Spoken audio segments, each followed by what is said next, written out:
Ngayong araw ay full setup na natin yung nabili namin ni Bayaw na kaha ng videoke. Ito yung nabili namin ka sa Kupang Pandi, Bulacan. Bagong bago talaga yung kaha na yan guys at wala pang laman kahit ano. At yung buong laman ng kaha ng videoke na to ang ilalagay natin dyan guys kasi napakarupok na ng kaha na yan at puro bukbok na. Re-repaint na rin natin yung mga speaker na yan. Pinagtulungan na nga namin ni Bayaw yan para mabilis matapos. Habang ginagrinder niya yung mga screen ng speaker ay binabaklas ko naman yung ibang accessories do sa dating kaha. Kakahiya naman kasi kung bago yung kaha tapos musang-musang naman yung mga speaker. After nga ay binugahan naman natin ng primary yung mga screen at yung mga speaker naman ay manipis na black. After natin mapatuyo ay kinabit na uli natin sa mga speaker yung kanyang screen. Ikinabit na rin natin yung mga accessories habang hinihintay matuyo yung pintura. Pati na rin yung mga pindutan ay nailipat na rin natin dito sa kaha. Pati yung kanyang player at amplifier ay naikasa na rin natin guys.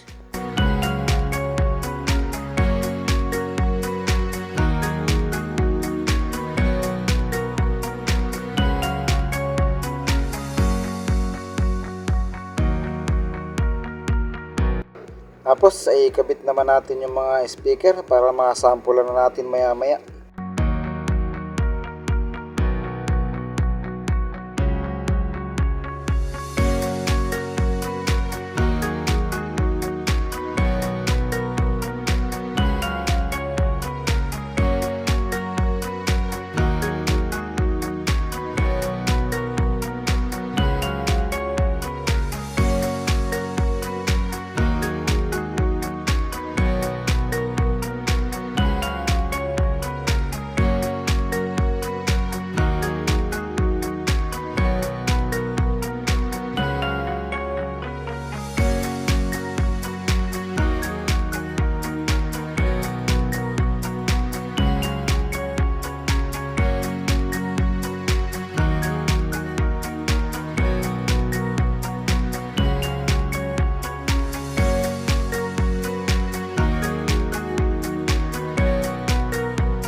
Ito na siya guys after natin makabit lahat ng accessories.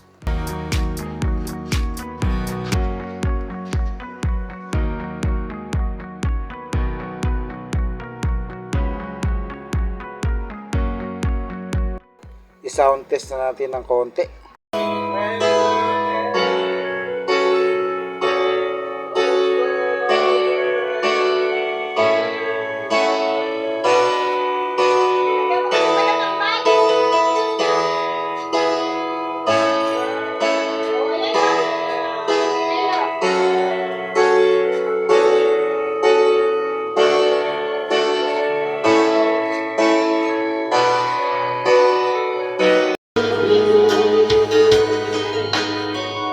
Kasabay sa krisis ng panahon,